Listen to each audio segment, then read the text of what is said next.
Okay, so as you know, some of you follow this site. One of the things I do to make a living is a bit of marine engineering, and a friend of mine, Keith, has had a few problems with the boat cutting out at sea. Now, a bit embarrassing because I serviced the boat originally, and it was fine. We did a few passages in it. Then Keith went to Salcombe and back, and he was practicing in the River Dart, and all was fine in the world. And then the boat came alongside the quay wall in Gampton, and I helped Keith anti-foul it. He had a lot of work done around the stern area here, and then he set off to come to where the boat is now, Sutton Harbour, and that's when the problem started, because the minute he got on the Dart, the boat would run for a while and then cut out. And then at sea it was doing the same thing. So I'll just show you what we've done, because some of you might find it's quite interesting. So as you're going along, you'll do about 10 or 15 minutes and the engine peters out and stops. You can restart it again eventually, but it won't do more than about 1000 RPM. So I changed first of all the pipes that run the diesel from the filters up to the lift pump, and then from the lift pump to the injection pump, in case they were drawing any air. That didn't help. So what we did then, let me show you. We come into the aft locker. This is usually a bedroom on this boat, but there's the engine, little Yanmar there. Now, I don't know whether you can see it, but just there, that's the filter, the last filter in the line that filters the fuel, and then it goes into the injection pump. And the feed pipe comes round to the first fuel filter in the line, which comes from the tank, and that pipe there goes all the way up to the tank. So we knew by the time I changed the pipe work from the tank filter to the filter on the engine, we knew then we'd eliminated the engine, and that was fine. I wasn't happy with the copper washers, so I've changed those for fibre washers on the bleed nipples for the moment.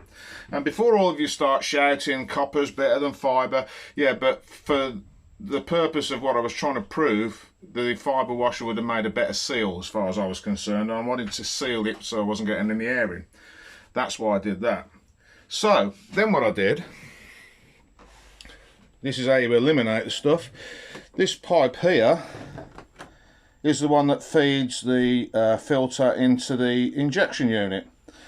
So I took that off and put it into a scavenge tank, and then ran the motor up, and she ran quite happily for quite a while. So we knew that everything forward of that was fine. So I connected it back up to the filter, took the pipe off the inward pipe off the filter, and put a scavenge pipe into the tank, and ran it up for another half an hour or so, and it ran fine. So now we know that the filter's okay, everything on the engine's okay. So we've eliminated all that. So now all that's left is the pipe that runs up and along and into the tank. Now I don't know whether you can see here, but just there's a T-piece, right? Now that T-piece is what feeds the Webasto heating unit, which runs off the same diesel line as the engine. And before all of you start shouting, yes, I know that's not ideal, I'm going to talk Keith into changing that, because I don't think that's a very good idea.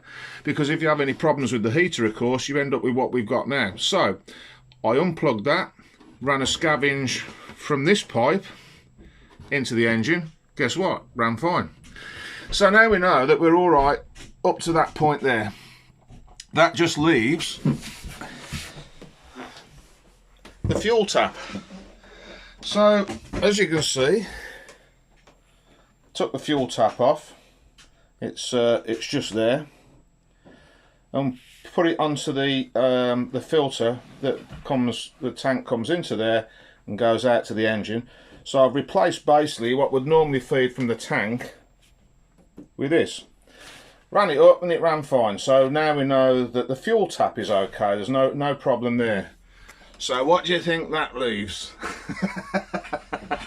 The pipe that runs into the diesel tank, the pickup pipe. Yeah, correct. So I unscrew it, and one, it won't come out because there must be some sort of filter on the bottom of it, and it's too big diameter to come out through the fixing on the top of the tank.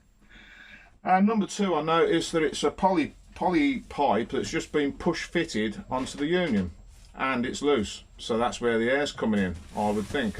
But I'm going to get a second opinion of somebody I respect down here and see what he's got to say. So there you go, guys. Process of elimination. If you know that things are working okay there, just work your way all the way back,